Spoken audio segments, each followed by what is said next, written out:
Oh, hang on, just 1 second. 1 second.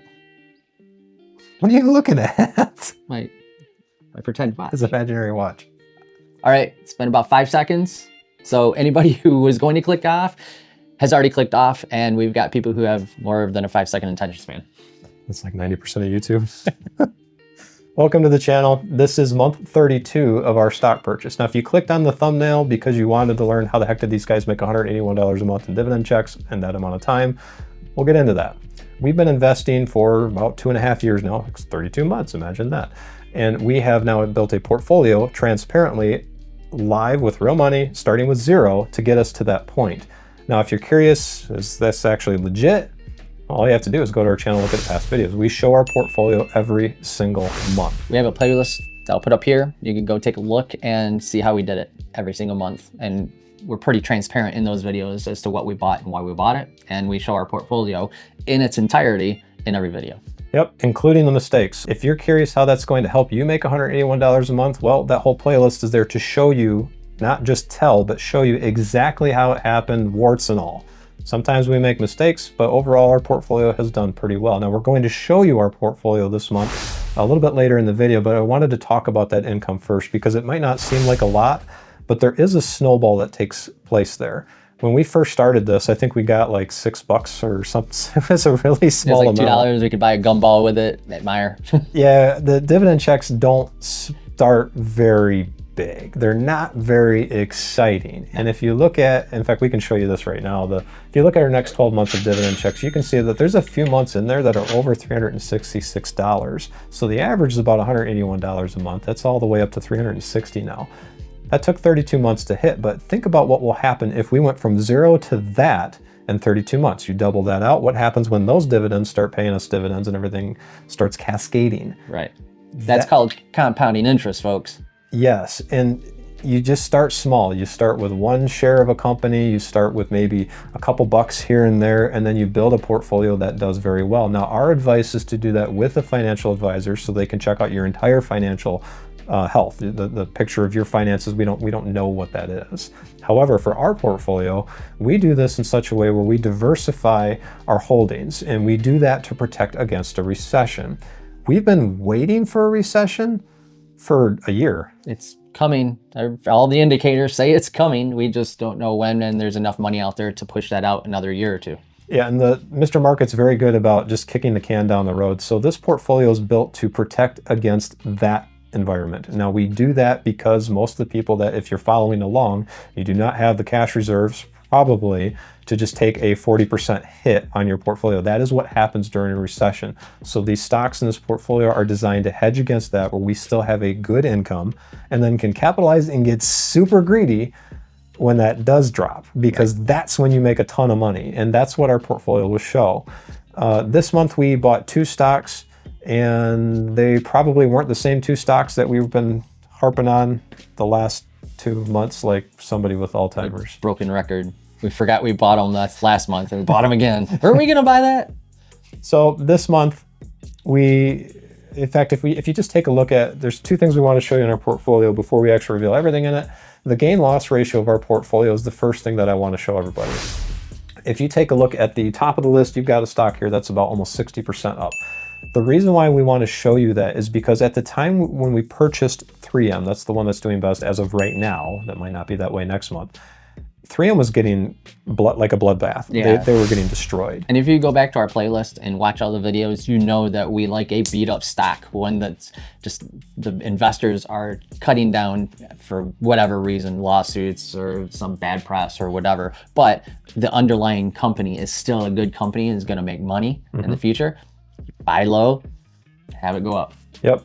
And we've got 4 stocks in our portfolio that are doing very well that way. When you look at the overall gain in the portfolio, that is excluding those dividend checks. So when you saw the $181 a month, the numbers you see here are just from the appreciation of the growth of the stock itself. So you're not just looking at passive income, you're looking at making pretty good money along the way too. Now, these are not Roaring Kitty numbers, right? Roaring Kitty is thousands of percent. Now, mad props to what that guy did. I mean, that's impressive. I'm all for it. However, I think the hedge fund managers are probably wise to that now. And I'm not sure that's going to happen anytime soon. So once again, this is not as an exciting portfolio as you're going to find like with a GameStop purchase. However, it's very consistent, it's very reliable, and it has worked for Brian and I both, and we are living like proof. We have the proof to say that, yeah, this has worked for us. So if it's worked for us, especially me, hey, it'll work for you. So in this case, this month, the other thing we want to show you is not just the gain-loss ratio, we want to show you the cost basis, because part of diversifying the portfolio is making sure that you are not quite equally weighted, but you're pretty well distributed among all of the industries that you're focusing on. And in this case, we're very kind of Dow-centric, but the biggest one in our portfolio right now, if you sort it by cost basis, is Intel. That one is $7,000. Now, everybody knows it. I'm very optimistic about Intel. I'm very bullish. I'm probably the only one on the planet right now, except for maybe a couple of guys at the Fed. I don't know. But Intel, personally, I hold a lot of faith that they will recover and do very well. In the Dividend Dudes portfolio, they are the heaviest weighted stock. So even though I think it's a great opportunity right now, like 3M was, I think they're a little bit heavyweight. So we did not buy them this month for that reason. Plus, they're still bleeding some cash. They still have a ways to go. Everybody thinks they're going to do good in 2025. It's like, I think it's going to take them longer than that. Maybe the end of 2025, they'll start pulling out. That's probably pretty good. I think that's a pretty good estimate. So we didn't buy Intel for that reason. They were too overweight, 11% of the portfolio itself. And then also the other one that you see on the lowest part of this list is Comerica. That one we only spent $400 on. However, that one is up almost 50%. So when it goes up that high, your cost basis for your dividend check is pretty high. That's not on sale anymore. So we decided not to buy that one for that reason. There were a few others in this list that we did take a look at that were very interesting. They're very interesting to us. Coca-Cola was one, and this is one that's a Warren Buffett favorite. Yep. These guys typically pay around just above 2% dividend check. Now, right now that shows at about 3%. So we thought, well, what the heck? Let's take a look at their earnings per share and their coverage ratio. Very predictable company. Make a ton of cash. And I guess people really like their sugar water, man. I mean, these guys do great. They're a very reliable source of income as an income investor. Warren Buffett has a ton of stock in them. Well, we have a little bit too, not nearly that much. Right. But they just didn't seem, according to, like, if you're a day trader, options trader, if you're a technical trader, you're gonna look at the resistance levels and then the support levels, and they just, for the past couple of years, they don't seem to be quite at the right price point for us to want to buy them. So we moved on from them. Some of the other ones on our list that we'd like to see were Annaly Capital. Now, Annaly Capital pays a huge dividend. That's an REIT. That's a whole different discussion. We did some videos on that. You can go check those out on our channel.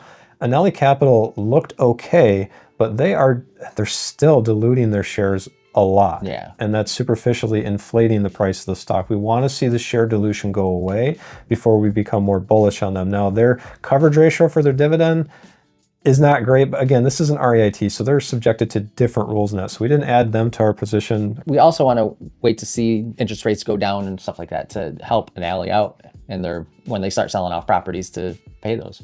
Yep. So the next one that we were looking at in our list was, there's actually three of them. General Dynamics. Yeah, General Dynamics, we looked at them briefly. It's a defense contractor. People think with the Trump election that, that's going to be leadership through strength. They think that's going to be great for these companies. I want to see, first of all, not just for the stock reasons, war is terrible. We want to see the wars end. People need to stop dying, first of all. Right, and the idea is that Trump's going to build up our defense. So General Dynamics is part of that.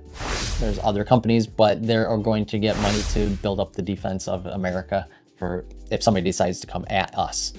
Now, we think short term, if he can pull it off and stop the wars instead of World War III, but if he can pull it off, stop the wars, we think that short term companies like that will take a hit, and then that's when we're going to see the opportunity with them. Right now, they're all trading really high, so right. we're kind of staring away from them for the time being. We also looked at Campbell Soup. We did. We looked at Campbell Soup. They're still restructuring. Yes. Enough said. That's it. They're still figuring it out, and that's okay. So we're just going to sit on that one a little bit longer.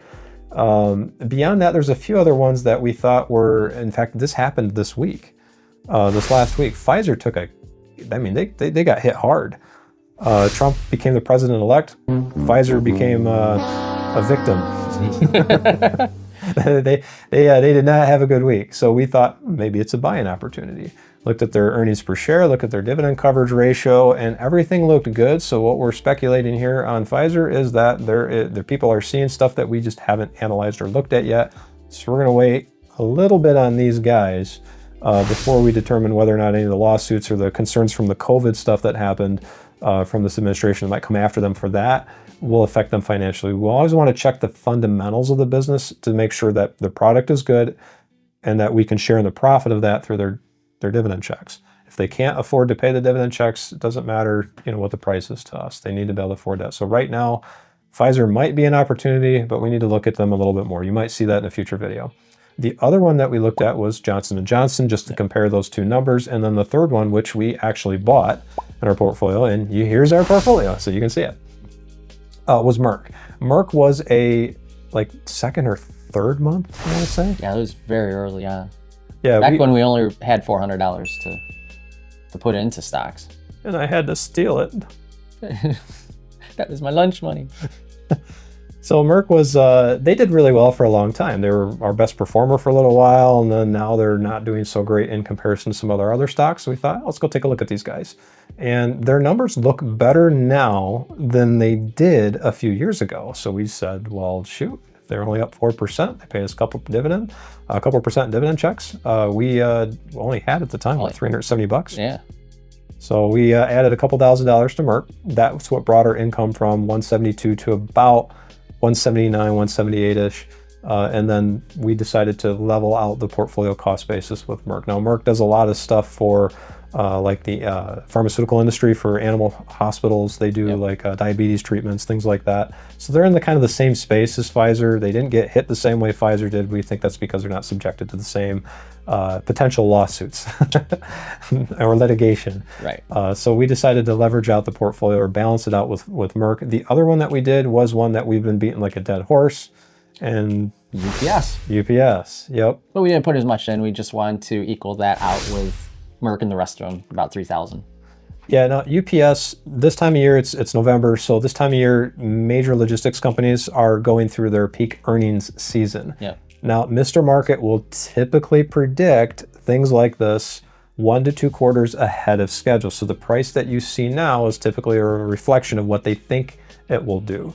So before we came to the decision to buy Merck and UPS, we actually took a look at the short interest in all these stocks to see, okay, what do these day and option traders think of this stock? Now, these are a little bit higher than we like. And we also know that based on our past videos, we've got some videos on UPS, that they've gone through some union issues and they've had a pretty bad earnings season the past couple of years because they had this COVID bubble and they went through that. We did a whole video on it. We're not entirely convinced that because of the state of the economy, their peak earnings season is going to be as good as everybody thinks it's going to be.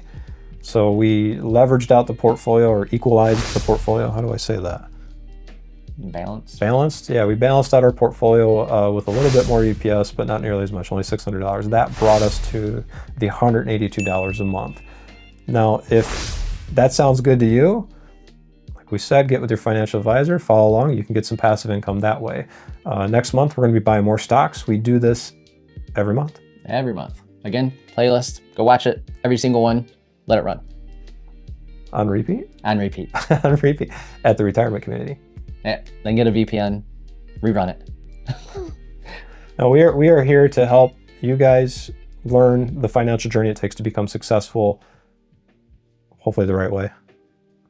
We make mistakes. We're not perfect, but we're here because of you. So if you like what you see, great, subscribe. And we also would like to know if there are things that we are missing or companies that you would like us to analyze that we could take a look at. And we will definitely do that for you as much as we can. That's it. Hopefully if you have anything else to add it, comment, do the things. Awkward ending. Do you want an awkward ending? Wait, we're ending right now? Is there more to say? What's more to say? You just said goodbye. It's me. I always lots of things but to say. You just said goodbye. Do the likey things, the liking, the subscribey things. You could say it at the beginning. You're supposed to just slide it in there, kind of like an old man in a marriage. Hey! And that concludes our lesson on lowbrow hack sitcom creation that further bleeds dry the already endangered American imagination. Good night, everybody. kids watch it. Hopefully not. It says it's not made for kids. I'm drinking tea. It's almost like the PG version of Roaring Kitty Yeah. without the entertainment. Go watch that. Netflix. It's really good. It is very insightful. All right. That's it. What are you still doing here? I'm surprised you're still watching. Yeah, you asked us to be unscripted, so what were you thinking? All right. Why? Goodbye. Before we say something we regret.